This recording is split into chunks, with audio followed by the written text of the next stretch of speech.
Hi guys, in this video we're going to be showing you how we transform this into this. This is a lovely pixie haircut. I call it my intuitive pixie because I basically didn't know what I was doing. I basically just went with my gut feeling because it was my first time cutting Maxine's hair into this pixie. I had to do a lot of rough cutting at first and then shaping it as I went to. So there's almost 2 stages to this haircut. Let's get started. So basically Maxine had her hair highlighted before she came in to see me because it would help. So first thing I do is I section the hair. Front and then the crown and then the back or the nape of the neck. Sorry, this is a little bit choppy. I actually had this on time lapse on my phone, which is why I tried to slow it down. So I am basically lifting up the part of the nape of the neck where the bulk of the hair is, and I'm cutting it straight across. Now, the higher you lift up the hair, the softer the hair falls, and that's why I'm not cutting it straight across. I'm lifting the hair and chopping off all of the length that I don't want there. So this is basically a rough cut. I'm taking off the main length. And I continue to do this around the head shape. I go from left to right and I section off the bottom from the top. Maxine has a lot of hair. So here I'm slide cutting. I'm going inside of the hair and taking my scissors and sliding up through the hair. Again, she has a lot of hair. So I'm not worried about doing this technique. If I was working with someone with fine hair, I'd be a bit more careful with how I was slide cutting and where I was placing my sliding. So I love this technique. This is kind of like razoring. Watch as I do this. It's kind of taking off that bulk because what I want is I want the hair to kind of sit in a curved position on the head shape. And of course, you do have to take into account the shape of the person's head before you do something like this. You want to visualize the end result. And I continue to go around. I grab sections that are kind of what we call pie sections from the crown, and I'm imagining this is a short haircut. I didn't know that I was going to give her a full pixie. And here I'm cutting corners. So remember, I had really short pieces at the nape of the neck, and now she's got longer pieces. So I want to blend the two. And so I'm cutting off any corners that are just kind of sticking out, that don't need to be there, to clean up the lines. And again, I'm very sorry that this is pixelated. It was a time lapse on my phone. So I'm pulling all of the hair back, kind of, again, rough cutting. And now I'm going in with my texture shears, again, to take out a lot of bulk. I do this for almost every single client who asks for a short haircut because as soon as the hair starts to grow back, this is the part that tends to grow back the fastest and the bulkiest. We have very thick hair in the back and around the ears. So I'm basically just taking off as much as I can. Sometimes I go right to the scalp. I do have a video on how I cut my own pixie using these texture shears to take out all the bulk in the back. That's usually what we really need for maintenance. And I want this haircut to last for Maxine, and that's why I'm doing that. So now I'm going in with my razor and I'm freehanding this. She has a lot of hair at the nape, and it's actually really fun for me to go in and kind of clean up any pieces that need to be cleaned up. I'm twisting the hair right here, right behind the ear, because I want it to sit really nicely behind her ear. The way you cut the hair is how it's going to sit. So when I twist it, I know that she's going to be able to tuck it back. Now I'm freehanding and softening out the outline. So I basically just cut into the hair. If someone has a very thin hairline, then I don't do this, but because she has a lot of hair, I can afford to take off all of that. This is going to act as my foundation, my structure for the rest of the pixie, and I'm basically refining it now. I'm making sure that it's all the same length. Now I'm feeling out the haircut. I'm liking the way it's sitting. I think it suits her head shape so well. I'm explaining to her that in the back it's going to be nice and short, and then the top is going to sit on top. So as you guys can see, the haircut is coming together. She can also pull it back in a ponytail because she is a mama, so that's very important. And now I'm sectioning one side because we're going to take one side shorter and then keep the other side longer. She was game for anything.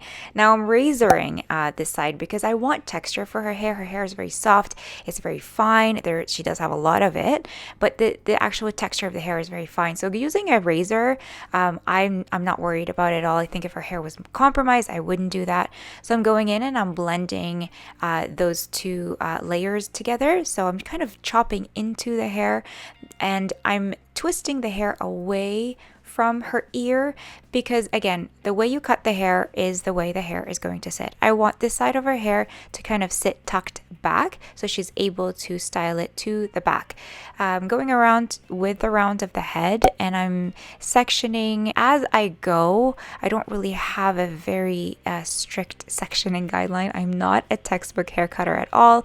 I'm liking the way it sits, and now I'm just blending and creating layers. All of this razor work creates layers, it creates texture, it creates movement, and that's what I want when I do a pixie. I want there to be movement, and I'm also keeping in mind that because she had her hair highlighted, that I'm cutting into the blonde that she just got done. So that's actually going to create even more dimension because the highlights don't look so, I guess, stripy.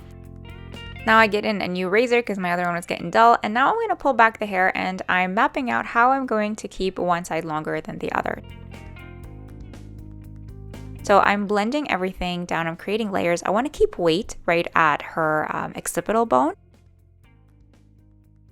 I like to keep the weight there because I do a lot of dry cutting later, so I like to go more on the safe side. I'm noticing a really beautiful wave with Maxine. I'm over directing all of the front piece that's supposed to be longer, and I'm over directing it back so that it stays long. Now I'm going around the ear because she has so much hair there. Most people don't.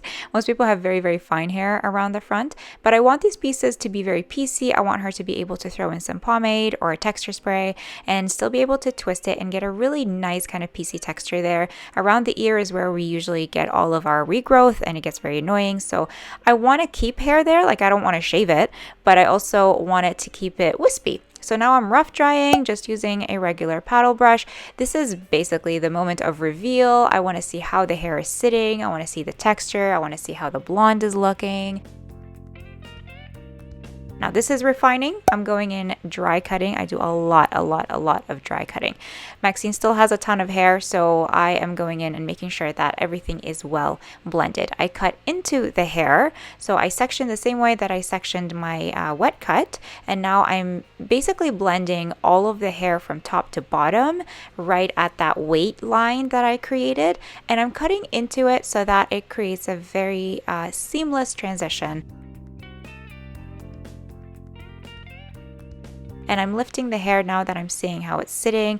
I'm kind of getting a feeling also for the texture of Maxine's hair because I've actually never done her hair. This is the first time I do her hair.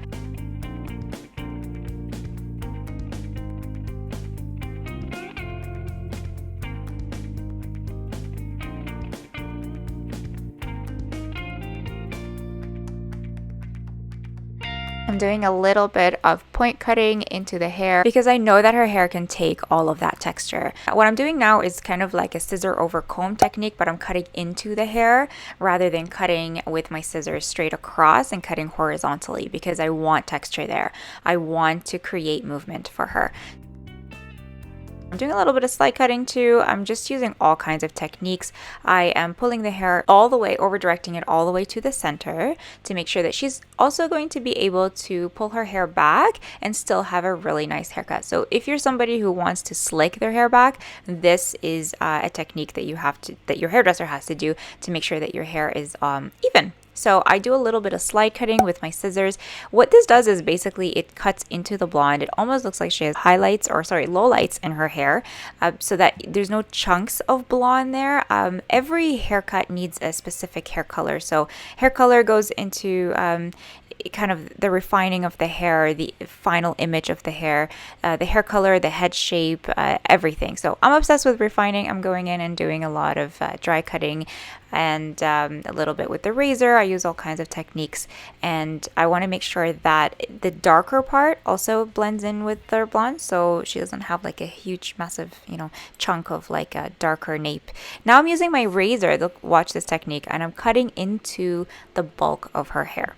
Because she has so much hair, I can afford to do this. I'm cutting into the middle parts of hair. I'm not trying to take off length. I'm just creating texture. And this is a way to create layers that are very seamless. They just transition very easily. They're very feathery. And this is the fun part because now I'm starting to see that the front of her hair is airy, it's light, it's summertime, so she wants light hair. I don't want it to just sit like super weighted and old school. It's got to look modern, it's got to look chic, it's got to look fun. I want her to be able to curl it. And so I do this all the way around with my razor. As you can tell, I love using my razor.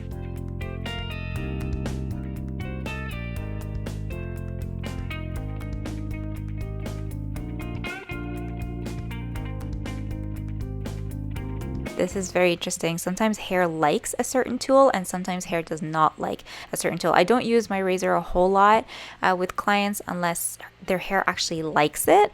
I can tell when the hair is going to sit well with a razor. Sometimes hair hates a razor, so it's not always there, but it's always in my toolbox in case I do need it. Now I'm freehanding with the razor, just cutting into the hair, again to create a seamless transition of color and texture, and I'm loving the way that it's sitting. A huge part of what I do is basically just feeling the hair. So I pull the hair back to see how it sits. Is there movement? Is it, and I'm asking her if she likes it, and I love it. She loves it. I'm refining a little bit with my scissors, and now I'm bending it with my flat iron. I'm not trying to create curls. I just want to bend it so that the highlights are popping, so that the shape is popping, and because I'm going to need an Instagram picture later on, and I'm showing her that she can do this at home. This is basically just a bend. I go in with just right at the middle of the hair, and then I keep the ends straight. You can obviously curl it, but just to keep it more modern and more beachy, I would definitely prefer a bend over a curl. And I go all the way around the head shape. So now if you notice right around the ear, the way that I curl the hair, it is naturally going to be tucked behind the ear because of the way that I cut it. So if you remember, I did twist that area, and so that allows for her to be able to tuck that area back.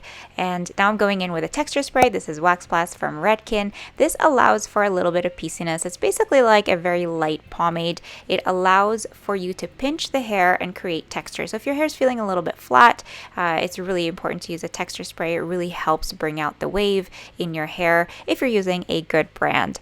So all of those internal layers that I created are pushing the hair up. So I know that when I pinch the hair, it creates texture because short hair pushes long hair. So this is the finished result. You're able to pinch the hair and have all of that volume. If I didn't go in and create all that texture and movement with my razor, I wouldn't have been able to just easily pinch the hair and create volume. It would have fallen super flat and not had any shape or texture. This is the finished result, guys. Thank you so much for watching this video. I hope you enjoyed it. Make sure you follow me on Instagram at Lina's Makeup and Hair. Leave me some comments below. Let me know if you found this helpful. I'll see you again in another video. Bye-bye.